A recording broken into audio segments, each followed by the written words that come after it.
Break के बाद एक बार फिर आपका स्वागत है। अब बात करेंगे छत्तीसगढ़ की, जहां पर रायपुर में नगर पालिका निगम ने कई बैंकों को ब्लैकलिस्ट कर दिया है। निगम के मुताबिक रुपए जमा होने के बावजूद केंद्रीय योजनाओं में इन बैंक्स को काम नहीं दिया गया और काम नहीं किया, जिसके चलते बैंकों में जमा रुपए निकालकर योजनाओं में काम करने वाले दूसरे बैंक्स को ट्रांसफर किए जाएंगे। तो वहीं इस बारे में महापौर ने बताया कि केंद्रीय योजनाओं के तहत संचालित कार्यों की समीक्षा में बैंकों की लापरवाही सामने आई है। जिन बैंकों में आवेदन आने के बाद भी हितग्राहियों को फायदा नहीं पहुंचा या आवेदन पहुंचने के बाद भी योजना के तहत कार्य अप्रूव नहीं किया गया, वहां से नगर निगम अपना खाता बंद कर दूसरे बैंकों में ट्रांसफर कर रहा है।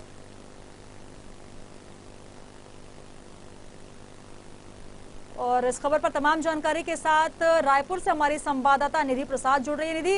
एक बड़ी खबर है क्योंकि जिस प्रकार से लगातार लापरवाही देखने को मिल रही थी बैंकों की तरफ से, शासन प्रशासन की योजनाओं को जो सीरियस लेना चाहिए उस तरीके से नहीं लिया जा रहा था, अब उनको बैन किया जा रहा है। इसको लेकर और कुछ ताजा अपडेट? जी सुनीता, आपको बताना चाहेंगे कि नगर पालिका निगम रायपुर द्वारा 6 बड़े बैंकों को ब्लैक लिस्ट किया गया है और ये जो वजह है वो इसका कारण यह है कि लगातार केंद्रीय योजनाओं को लेकर इन बैंकों द्वारा जो क्रियान्वयन है वो सही तरीके से नहीं किया जा रहा था। लगातार केंद्रीय योजनाएं जो हैं वो उनके तहत इन बैंकों में पैसे जमा कराए गए थे कि सही तरीके से इन योजनाओं का क्रियान्वयन करेंगे। और अगर इन योजनाओं की बात करें तो जो गरीब तबके के लोग हैं उन लोगों के लिए खास तौर पर ये योजनाएं थी, जिसमें से इन योजनाओं में जैसे चौपाटी लगाना, ठेले लगाना, कुटीर उद्योगों के लिए पैसे देना, तो इस तरह से गरीबों की मदद के लिए ये योजनाएं बनाई गई थी, जिसके लिए पैसे सीधे सीधे इन बैंकों में ट्रांसफर किए गए थे। लेकिन वहीं महापौर एजाज ढेबर द्वारा इन सभी बैंकों का जायजा लिया गया और एक बैठक लेकर इसकी समीक्षा की गई, लेकिन इसमें नतीजा यही पाया गया कि इन बैंकों द्वारा योजनाओं का क्रियान्वयन सही तरीके से नहीं किया जा रहा है, जिसकी वजह से हितग्राहियों को तो परेशानी हो ही रही है। इसके साथ ही हितग्राहियों द्वारा लगातार आवेदन दिए जाने के बावजूद भी जो बैंकों का कार्य है वो शून्य है। और एक तरीके से बता देंगे कि ये जो बैंक है काफी बड़े बैंक है और इस तरह से बैंकों में क्रियान्वयन सही तरीके से ना होने के बावजूद एक बार और मौका दिए जाने पर उन्हें आवेदन दिया गया था। आवेदन देने के बावजूद भी इनका कार्य जो है शून्य नजर आ रहा था। उसके बाद ही महापौर एजाज ढेबर ने एक बड़ा निर्णय लिया है कि अब इन सभी 6 बैंकों को ब्लैकलिस्ट किया जाएगा और इन बैंकों में जो पैसे जमा कराए गए हैं उन पैसों को ट्रांसफर किया जाएगा और उन बैंकों में ट्रांसफर किया जाएगा इन पैसों को जो बैंक सही तरीके से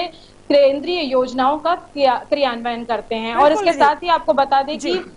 axis bank, HDFC bank, IDBI bank, बंधन बैंक, कोटक महिंद्रा बैंक, इस तरह के तमाम बड़े बैंक इस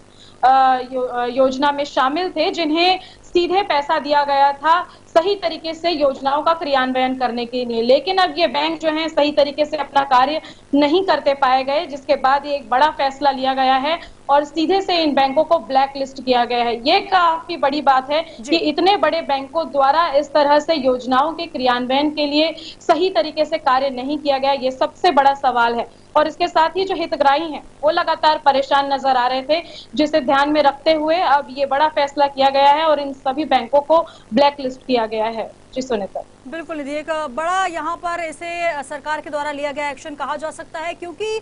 जिस प्रकार से सरकार योजनाएं निकालती हैं उनको लेकर ये कहा जाता है कि आप जो भी रोजगार लगाना चाहते हैं, जो भी स्टार्टअप आप लगाना चाहते हैं, आप बैंक तक जाइए, आपको रोजगार के लिए तमाम जो सुविधाएं हैं बैंक से, आपको अगर वहां से लोन लेना है आपको आसानी से लोन मिलेगा। लेकिन जमीनी हकीकत इससे परे होती है, इससे बिल्कुल अलग होती है और यही वजह है कि लोग परेशान होते नजर आते हैं। वो एक बैंक से दूसरे बैंक के चक्कर काटते नजर आते हैं और शासन की योजनाओं को भी पलीता इससे लगता है। इस एक्शन को एक बड़ा एक्शन कहा जा सकता है, एक सार्थक एक्शन कहा जा सकता है।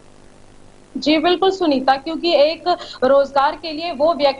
गरीब व्यक्ति जो खुद से सक्षम नहीं होता है, ऐसे लोगों के लिए केंद्र द्वारा ये योजनाएं बनाई जाती हैं ताकि वो बैंकों तक जाएं और बैंकों से पूरी सुविधा ले या फिर उनसे लोन लेकर अपने उद्योग रोजगार को चला सके या स्थापित कर सके। लेकिन बावजूद इसके हितग्राहियों को केवल घुमाया जा रहा था इन बैंकों द्वारा और कार्य केवल इनका शून्य था और इसके साथ ही हितग्राही इससे काफी परेशान थे। लगातार आवेदन देने के बावजूद भी बैंकों का कार्य शून्य था, बैंक किसी तरह से कोई कार्य नहीं कर रहे थे। इसके बाद ही एक बड़ा फैसला जो है वो नगर पालिक निगम द्वारा लिया गया और इसके साथ ही महापौर एजाज ढेबर ने भी जानकारी देते हुए बताया कि इन सभी बैंकों का लगातार जायजा किया जा रहा था, समीक्षा की जा रही थी और जायजा करने के बाद ही पाया गया कि इन बैंकों का कार्य बिल्कुल शून्य है। इसके बाद ही इन बैंकों को ब्लैक लिस्ट किया गया है और अब वो बैंक जो अच्छी तरह से योजनाओं का क्रियान्वयन कर रहे हैं, उन बैंकों में इन बैंकों का पैसा सीधे से ट्रांसफर किया जाएगा और महापौर एजाज ढेबर ने इसके लिए सभी अधिकारियों को दिशा निर्देश भी दे दिए हैं कि जल्द से जल्द इन बैंकों को ब्लैकलिस्ट कर इनके पैसे निकाले जाएं और वे बैंक जो अच्छी तरह से योजनाओं का क्रियान्वयन कर रहे हैं उन बैंकों में जमा कराए ताकि हितग्राहियों की जो परेशानी है वो काफी हद तक कम हो सके, क्योंकि इससे हितग्राही काफी परेशान है। तो इन परेशानियों को कम करने के लिए, रोजगार देने के लिए, गरीब तबके के लोगों को मदद करने के लिए इस तरह से बड़ा फैसला लिया गया है। नगर पालिक निगम द्वारा ये एक बड़ा एक्शन देखा जा रहा है और इससे काफी हितग्राहियों को फायदा भी हो सकता है। बिल्कुल, तमाम बैंकिंग संस्थानों के लिए ये सबक नगर पालिक निगम रायपुर के द्वारा, अगर आप काम ठीक ढंग से नहीं करते, सरकार की तमाम योजनाओं को अगर आप सीरियस नहीं लेते, लापरवाही करते हैं तो आपको बैन कर दिया जाएगा। बहुत शुक्रिया निधि हमारे साथ जुड़ने के लिए। तो कई ऐसे बैंक हैं, बड़े बैंक, जिनको हितग्राहियों को फायदा नहीं पहुंचाने के एवज में लापरवाह मानते हुए अब निषेध कर दिया गया है। उनका खाता बंद कर बैंकों में, दूसरे बैंकों में अब ट्रांसफर किया जा रहा है।